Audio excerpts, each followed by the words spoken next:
Day number 47, 100 days journey for our CHCJC 45th anniversary. Our text for today will be on Isaiah chapter 53, verse 5. That he was wounded for our transgressions, he was bruised for our iniquities.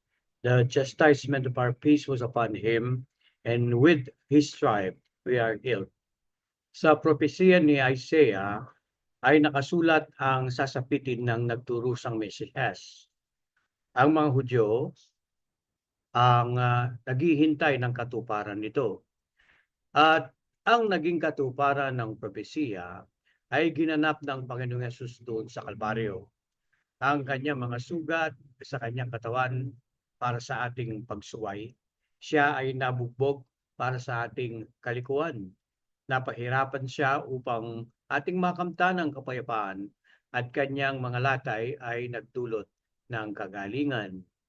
Inangking lahat ng Panginoong Hesus ang lahat ng ito upang bigyan tayo ng kaligtasan. Siya na hindi kailanman nagkasala at lumabag sa utos ang nagdusat pinahirapan para sa atin. Naway huwag tayong makalimot sa ginawang sakripisyo ng ating Panginoong Hesus. Nagpapasalamat dahil ang kanyang buhay ay inihandog para sa ating mga makasalanan.